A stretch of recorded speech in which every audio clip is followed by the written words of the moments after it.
रहीम dear student अस्सलाम वालेकुम। Myself Mohammad Afzal.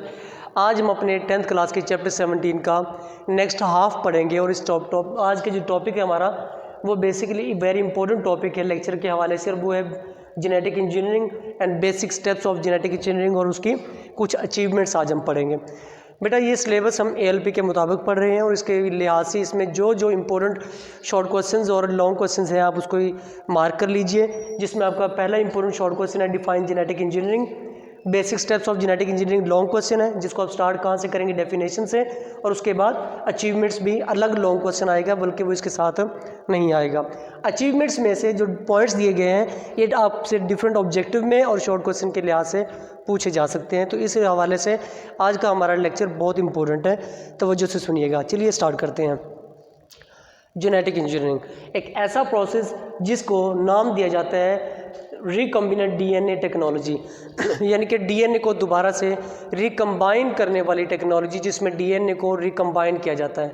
Recombine किया जाता है इसका मतलब उस DNA को कट भी किया जाएगा। पहले वो DNA है उसको कट किया, फिर उसको दोबारा से कंबाइन किया, तो that is called recombinant DNA technology, और इसका नाम होता है जेनेटिक इंजीनियरिंग। आप जानते हैं कि जेनेटिक इंजीनियरिंग का जो प्रोसेस है इसकी डेफिनेशन क्या है? Artificial synthesis, modification, removal, addition and repair of the genetic material called DNA is called genetic engineering. एक ऐसा प्रोसेस जिसमें जेनेटिक मटेरियल जो DNA है उसको आर्टिफिशियली सिंथेसाइज किया जाएगा, उसके अंदर तब्दीलियां भी की जाएंगी, उसको काटा भी जाएगा और उसके अंदर एडिशन भी किया जाएगा, और अगेन काटने और एडिशन करने के बाद उसको फिर से रिपेयर किया जाएगा। किस चीज़ को? जेनेटिक मटेरियल DNA को। This is called genetic engineering. Definition से जाहिर है कि इस प्रोसेस के अंदर हम क्या कर रहे हैं कि हम DNA के साथ छेड़छाड़ कर रहे हैं या DNA के जीन्स को आल्टर कर रहे हैं, तब्दील कर रहे हैं, और इस टेक्नोलॉजी का नाम ही जेनेटिक इंजीनियरिंग है। अब ये प्रोसेस जिस तरह से नाम डेफिनेशन के अंदर इसके बेसिक स्टेप उसने बता दिए हैं, जैसे कि पहला स्टेप, उसके हम स्टेप्स की अगर बात करें तो वो कौन कौन से हैं? लाइक पहले isolation of the gene of interest, number 2 insertion of the gene into the vector, number 3 transfer of recombinant of DNA into host organism, number 5 आपके पास है growth of GMO like genetically modified organism, और उसके बाद expression of the jeans. बेटा genetic engineering का जो process है ये स्टार्ट कब से हुआ? ये आपसे MCQ पूछा जा सकता है। आप बताइएगा कि ये स्टार्ट हुआ मिड 1970s के अंदर। मिड 1970s के अंदर ये प्रोसेस स्टार्ट हुआ, लेकिन कब? जब साइंटिस्ट इस काबिल हो गए थे कि हमने DNA को कट कर लिया। साइंटिस्ट जब DNA को कट करने के काबिल हुए तो उसका मतलब DNA को कट करने के लिए उनके पास कुछ स्पेसिफिक एंजाइम भी होंगे, जिनका नाम था रिस्ट्रिक्शन एंडोन्यूक्लियेज एंजाइम। आपके बुक में है, इसको हाईलाइट कीजिएगा। रिस्ट्रिक्शन एंडोन्यूक्लियेज एंजाइम वो एंजाइम्स होते हैं जो DNA को कट करने के लिए इस्तेमाल किए जाते हैं। अब DNA को जब साइंटिस्ट DNA को कट करने के काबिल हुए तो डेफिनेटली ह्यूमन जीनोम प्रोजेक्ट वो भी लॉन्च हो चुका था। अब हमने ये भी पता चल गया हमें कि जीन्स जो है वो कहाँ पर मौजूद होते हैं। ऑर्गेनिजम्स का DNA अंडरस्टैंड करने के लिए DNA को कट किया, और उसके अंदर हम अपना स्टार्ट करते हैं स्टेप बाय स्टेप कि ये प्रोसेस किस तरह था। सबसे पहले ज़रूरी है isolation of the gene of interest, कि जो जीन आपको चाहिए उसकी सिलेक्शन बहुत ज़रूरी है। इसको कहते हैं isolation of the gene of interest. Gene of interest को सिलेक्ट करने के बाद उसको कट करते हैं, और कट करने के लिए जो एंजाइम यूज़ किए जाते हैं उनका नाम होता है रिस्ट्रिक्शन एंडोन्यूक्लियेज एंजाइम्स। उन एंजाइम्स के ज़रिए से आप जो वेक्टर होता है उसके DNA को आप कट करते हैं, और उसके बाद ऐसा जानदार जिसमें आपने DNA ट्रांसफ़र करना है वो आपका होस्ट होता है, यानी कि होस्ट से आपने DNA को लेकर वेक्टर के अंदर आपने इंसर्ट करना है। वेक्टर के अंदर क्या होगा कि insertion of the gene of interest into the vector, यानी कि आप होस्ट से, यहाँ पे अगर हम बात करते हैं कि इंसान और बैक्टीरिया के, इंसानी बॉडी से, ह्यूमन बॉडी से आप क्या करते हैं, इंसुलिन का एक सेल लेते हैं, उस इंसुलिन को हम पुट करेंगे बैक्टीरियल बॉडी के अंदर, तो यहाँ पे बैक्टीरिया हमारा वेक्टर है। बैक्टीरिया क्या कहलाएगा? वेक्टर है, जबकि वही ह्यूमन सेल जो है, वो ह्यूमन ऑर्गेनिज्म जो है वो क्या कहलाएगा? वो होस्ट कहलाएगा। होस्ट से हमने DNA को लिया और उसको वेक्टर के अंदर इंसर्ट कर दिया। This process is called insertion of the gene into the host vector. अब यहाँ पे जो इंसर्शन हमने की है DNA के अंदर, इसके अंदर भी हमने DNA को कट किससे किया? रिस्ट्रिक्शन एंडोन्यूक्लियेज एंजाइम्स के ज़रिए से।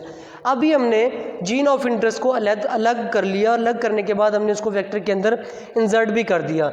अब जो जानदार जिसके अंदर हमने डीएनए को इंसर्ट किया है उसको दोबारा से आप रिकम्बाइन करेंगे और ये रिकम्बिनेट डीएनए कहलाएगा। क्या कहलाएगा? Recombinant DNA. जैसे कि डेफिनेशन में भी कहा था कि सबसे पहले आप रिमूवल करेंगे जो कि आइसोलेशन थी, एडिशन करेंगे जो कि एडिशन इनटू वेक्टर है, उसके बाद रिपेयर करेंगे दैट इज कॉल्ड रिकम्बिनेशन। उसको हमने रिकम्बाइन कर लिया। अब ये सेल कहलाएगा, वो डीएनए कहलाएगा रिकम्बिनेट डीएनए। और वो जानदार जिसके अंदर रिकम्बिनेट डीएनए मौजूद होता है उसको हम नाम देते हैं जीएमओ का, यानी कि जेनेटिकली मॉडिफाइड ऑर्गेनिज्म। अब ये जेनेटिकली मॉडिफाइड ऑर्गेनिज्म जो है इसके अंदर जो आप ये डीएनए को पुट करते हैं, ये इंसर्ट करते हैं या रिकम्बाइन करते हैं, तो डेफिनेटली जिस तरह डीएनए को कट करने के लिए एंजाइम की ज़रूरत थी उसी तरह डीएनए को रिकम्बाइन करने के लिए भी एंजाइम की ज़रूरत होगी। और उन एंजाइम का नाम होगा लाइगेज एंजाइम। क्या नाम होगा बेटा? Ligase enzyme. वो एंजाइम जो होते हैं जो डीएनए को रिपेयर करने में, दोबारा से रिकम्बाइन करने में हमारी मदद करते हैं। अब रिकम्बिनेट डीएनए के ज़रिए से, या लाइगेज एंजाइम के ज़रिए से हमने रिकम्बिनेट डीएनए तैयार कर लिया और उसको हमने पुट कर दिया होस्ट ऑर्गेनिजम्स के अंदर। होस्ट ऑर्गेनिज्म की बॉडी में जब उसको पुट कर दिया तो अब वो जानदार कहलाएगा GMO, like genetic modified organism, और वो वहाँ पे उसी बॉडी के अंदर ग्रो करना शुरू कर देगा। ग्रोथ के बाद क्या होगा कि जैसे वो जानदार अपनी ग्रोथ करेगा तो उसका डीएनए भी ग्रो करेगा, उसकी सेलुलर स्ट्रक्चर भी ग्रो करेगी। उसके ज़रिए से फिर क्या होगा, आफ्टर सम टाइम वो जीन जिसको हमने इंसर्ट किया था होस्ट बॉडी के अंदर वो अपने करेक्टरिस्टिक्स को जाहिर करना शुरू कर देगा और इस चीज़ का नाम होगा एक्सप्रेशन ऑफ द जीन्स। क्या नाम होगा उसका? एक्सप्रेशन ऑफ द जीन नाम होगा, यानी कि वो जीन अपना एक्सप्रेशन को शो करेगा किसके अंदर? जीएमओ के अंदर। और जीएमओ के अंदर जब उसके करैक्टरिस्टिक्स शो होने शुरू हो जाएंगे तो डेफिनेटली वो वही इंसुलिन तैयार करना शुरू कर देगा, बैक्टीरियल सेल जो हमने उसके अंदर इंसर्ट किया था स्टार्ट के अंदर। और ये इस तरह से पूरा एक स्टेप होता है, पूरा प्रोसीजर है जिसके अंदर हम क्या करते हैं कि जेनेटिक इंजीनियरिंग का प्रोसेस पाया तकमील तक पहुँचाते हैं। अब जेनेटिक इंजीनियरिंग के ज़रिए से हमने ये भी तो देख लिया कि ये प्रोसेस होता किस तरह से है, लेकिन हमने इससे फ़ायदा क्या हासिल किया? जेनेटिक इंजीनियरिंग से हमने बहुत सारे फ़ायदे हासिल किए, जिनमें से सबसे पहला हमारे पास बेस्ट एग्जांपल है इंसुलिन प्रोडक्शन बाय बैक्टीरिया। अब एक बैक्टीरिया जो कि एक जर्म है, उससे हमने इंसानी फ़ायदे के लिए, इंसानी फलाह बहबूद के लिए एक ऐसी प्रोडक्ट तैयार कर ली है जो एज आ मेडिसिन भी यूज़ होती है और एज आ बॉडी पार्ट भी यूज़ होती है ग्लूकोज को मेंटेन करने के लिए, दैट इज़ इंसुलिन, जो आप जानते हैं कि डायबिटिक पेशेंट के लिए बहुत इंपॉर्टेंट प्रोडक्ट है। उसके बाद 1977 में ई कोलाई एक और बैक्टीरिया है, उसको हमने यूज़ किया ताकि हम क्या बना सके, ह्यूमन जीनोम प्रोटीन बना सके। हमने ह्यूमन जीनोम जो है उस ह्यूमन जीन को पैदा करने के लिए भी ई कोलाई बैक्टीरिया को यूटिलाइज़ किया। कब यूटिलाइज़ किया? 1970s के अंदर। ठीक है बेटा। Next thymosin. थाइमोसिन बेटा एक प्रोटीन होती है, अगर एक सी प्रोटीन है जो कि ब्रेन और लंग्स कैंसर के ट्रीटमेंट के लिए यूज़ की जाती है। ये जो है इन्फेक्टेड जो वायरल जो कैंसरियस सेल्स होते हैं इन्फेक्टेड, उन्हीं सेल से तैयार की जाती है बाय जेनेटिकली मॉडिफाइड ऑर्गेनाइजेशन या बाय जेनेटिकली मॉडिफाइड ऑर्गेनिज्म। और ये सेरा भी किसके सर है? ये भी बेशक बायोटेक्नोलॉजी यानी कि जेनेटिक इंजीनियरिंग के सर ही है कि उसी के ज़रिए से हमने जेनेटिकली मॉडिफाइड ऑर्गेनिज्म तैयार किए। उससे हमने थाइमोसिन प्रोटीन तैयार की जो कि ब्रेन और लंग्स कैंसर के लिए इफ़ेक्टिव ड्रग होती है। नेक्स्ट बीटा एंडोर्फिन एक ऐसी ड्रग है जो यूज़ होती है एज अ पेन किलर के तौर पे यूज़ होती है। ये भी हमने जेनेटिक इंजीनियरिंग के ज़रिए से हासिल की। बहुत सारी वैक्सीन जो कि सेफ वैक्सीन कहलाती हैं उनको हमने जेनेटिक इंजीनियरिंग के ज़रिए से हासिल किया, लाइक पोलियो है, लाइक एंथ्राक्स है। और इन वैक्सीन का यूज़ हम एनिमल्स में भी करते हैं और ह्यूमंस में भी करते हैं। एनिमल्स में क्या कि फुट एंड माउथ डिजीज़ जो होती हैं, एंथ्राक्स वगैरह, घोड़ों के अंदर ये सब की सब बीमारियाँ, उनके लिए वैक्सीन तैयार की जाती है जो हमने किससे तैयार की? जेनेटिक इंजीनियरिंग के ज़रिए से तैयार की। इंसानों के अंदर पोलियो, तशन्नुज और इस तरह की जो इन्फेक्शंस होते हैं उनकी वैक्सीन भी हमने किससे हासिल की? जेनेटिक इंजीनियरिंग के ज़रिए से। इंटरफेरॉन एक ऐसी प्रोटीन है, ये आपका शॉर्ट क्वेश्चन भी है बेटा।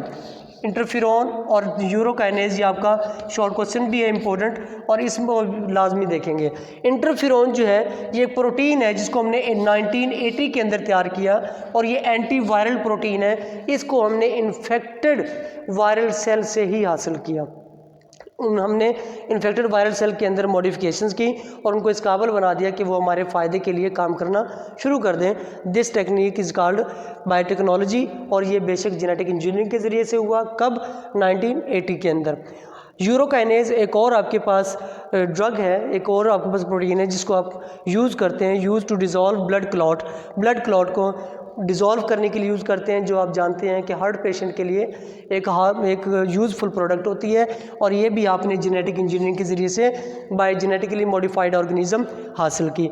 उसी तरह बहुत सारे और भी जेनेटिक इंजीनियरिंग के फ़ायदे हैं, बहुत सारी और भी अचीवमेंट्स हैं जिनको आप नेक्स्ट क्लासेस के अंदर भी पढ़ेंगे। उनमें से जो बेस्ट जो अचीवमेंट्स हैं वो हमने डिस्कस की।